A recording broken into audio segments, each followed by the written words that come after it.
Sa mga balitang pambansa, natuklasan ng Philippine National Police na komplikado ang trail o dinaanan ng ransom money na pantubos sa dinukot at pinatay na negosyanteng si Anson Ke.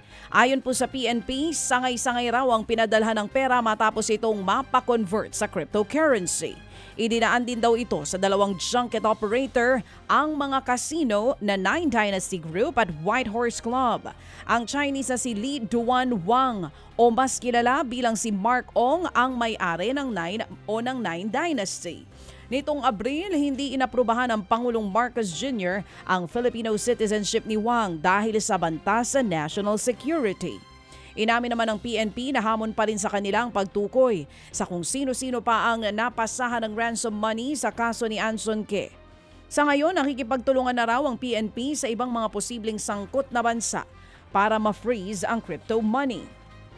Sa iba pang balita mga kapatid, sinisisi naman ni Vice President Sara Duterte sa Administrasyong Marcos Jr. ang kasong kinakaharap ngayon ng kanyang kapatid na si Congressman Paulo Duterte. Nag-ugat nga ang reklamo sa viral video ni Paulo Duterte na tila nananakot at umaamba pang sasaksakin ang kausap na lalaki. Una nang sinabi ni Congressman Duterte na hinihintay pa nilang authentication ng nasabing video.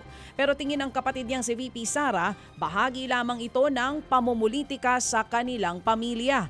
Para nga daw ilihis ang atensyon ng publiko sa palpak na 20 pesos na bigas ng pamahalaan na ibinenta lamang sa loob ng isang araw. Nilinaw naman ng DA na hindi nila inihinto ang programa.